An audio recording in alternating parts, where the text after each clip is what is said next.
Lorsque Néhémie vint à Jérusalem, ces gens furent très mécontents de ce qu'un homme fût venu pour chercher le bien des fils d'Israël. Néhémie 2,10. Vous ne pouvez pas comprendre cela. Vous vous dites, eh bien, si ces gens avaient du moins quelques connaissances du Seigneur, quelques considérations à son adresse, si leurs paroles touchant le Seigneur signifiaient quelque chose, ils diraient, nous sommes de votre côté pour tout ce que vous pouvez faire en faveur du peuple de Dieu. Mais ils ont peur. Oh, étrange anomalie. Ils ont peur que si le Seigneur obtient davantage, ils auront moins. C'est vrai.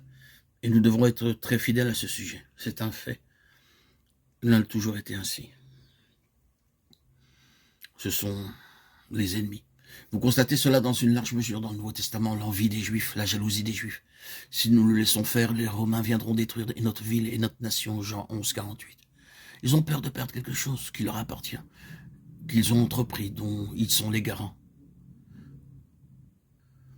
Si ceci continue, nous perdons des gens, nous allons souffrir des pertes si ceci se poursuit. Vous savez combien cela est vrai?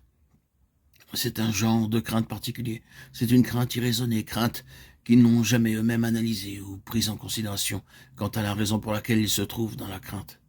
Mais il le fait, et là, nous le savons, assurément, nous en savons la raison.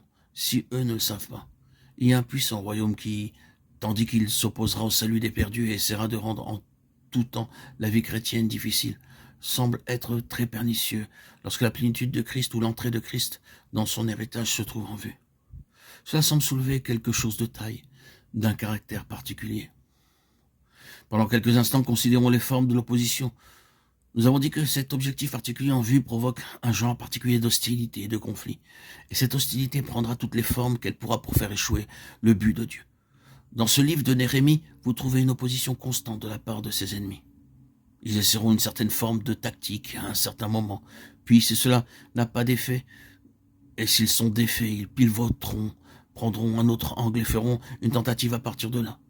Et si cela n'a pas d'effet, ils changeront encore. Ainsi, vous constatez tout d'abord qu'ils furent très mécontents, qu'un homme était venu. Mais cela ne va pas très loin et ne produit pas beaucoup de dommages. Nous devons examiner l'arrière-plan de leur grand mécontentement. Pourquoi furent-ils mécontents? Eh bien, ici encore, ce serait une chose tellement troublante. S'il y avait tant soit peu un souci pour les intérêts du Seigneur.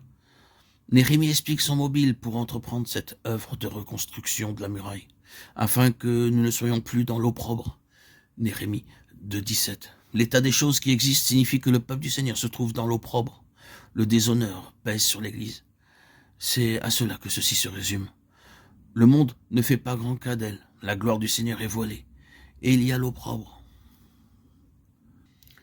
Vous pouvez penser que ces gens, s'ils avaient quelque sincérité de mobile, désireraient au moins ôter cette opprobre.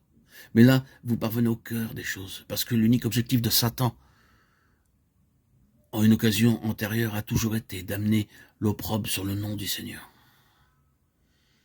Toujours par tout moyen en adoptant n'importe quelle ligne de manœuvre.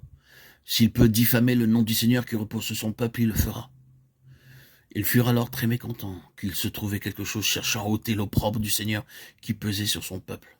C'est une chose terrible. Paul entra lui-même dans beaucoup de difficultés pour cette raison même. Il essaya d'éclaircir cette situation de reproche à Corinthe, mais il y avait des gens à Corinthe qui s'attaquèrent à lui et qui disaient toutes sortes de fausses choses à son sujet.